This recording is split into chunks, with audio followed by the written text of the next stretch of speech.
Okay, time for a little inspector theater.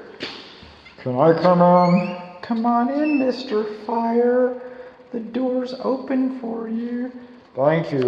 You always make me feel so warm and welcome. I never get tired of that. I'm sure my clients do. But these doors to the garage car, the pedestrian doors into the garages, the pedestrian doors into the garages should have self-closing springs or mechanisms on there.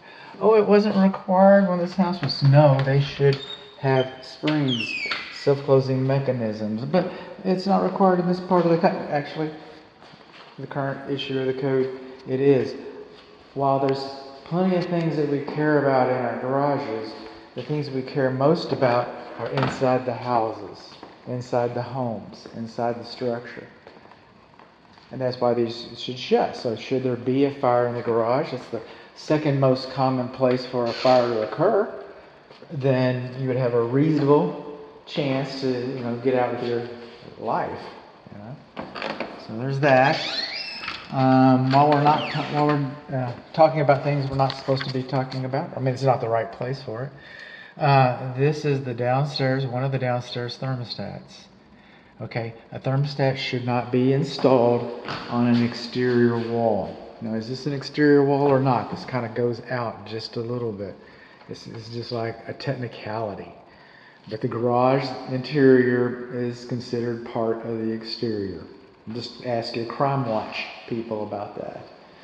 So, anyway, just note that the downstairs thermostat might be affected by the different temperatures against this wall, the radiant heat coming through this wall.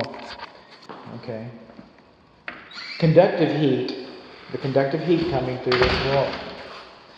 We're here about the garage door openers. These buttons are supposed to be about 5 feet and no closer to the floor than 5 feet, and they are.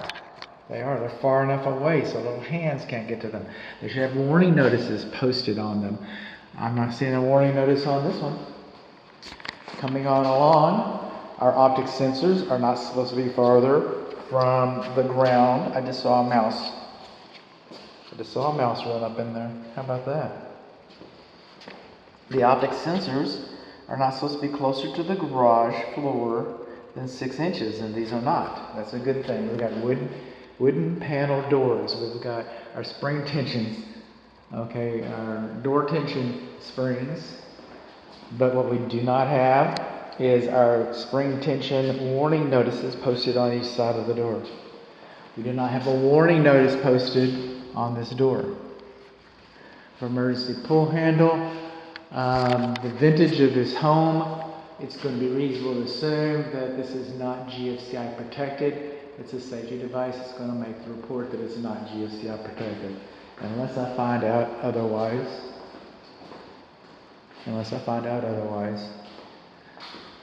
So, because we have this spring up here, if we do pull the emergency release handle, we're going to need to be able to raise the door. We should have a handle. And these manual door locks, okay, now if I push the button, I'm going to yank the door all up. I'm going to damage the door. As long as the door opener is in operation, this lock should have been decommissioned. They can do that by loosening the bolts and repositioning it so that if there ever comes a time when you would like to operate this door manually as a normal course of operation, you could reinstall the lock then, but not now. So what do we learn? We learn that we do not have spring tension notices on our door. We learn that we do not have a pull handle on our door. We do not have a warning notice on our door. We learned that our manual door lock has not been decommissioned. We learned that a door is probably not on a GFCI controlled circuit. And we learned that we do not have a warning notice on this door. Now on my inspection agreement, and the one that's posted on the website, and I'll say this inside of the report, okay, I do not do block tests. I made a business decision not to do block tests. Do no harm. That's my motto. So I'm going to test this with my big old flat zombie hoof, and I'm going to break the beam with my foot And we'll find out if we got to say to reverse.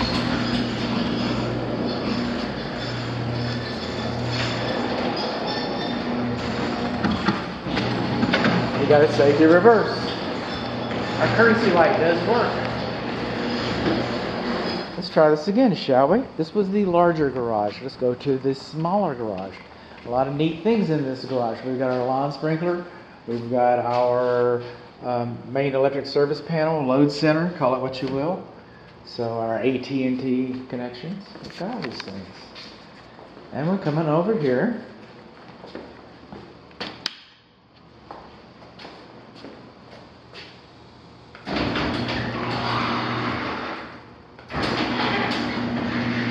The garage doors are not GFCI protected.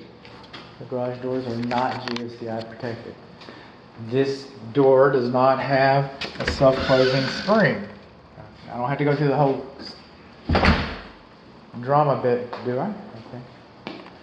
So, switch is high enough. We do not have a warning notice. This is second verse, same as the first. The object sensors are close enough. We do not have a pull handle. We do not have warning notices.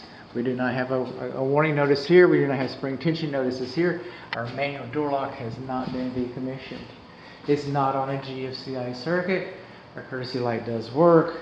We do the zombie hoof thing again.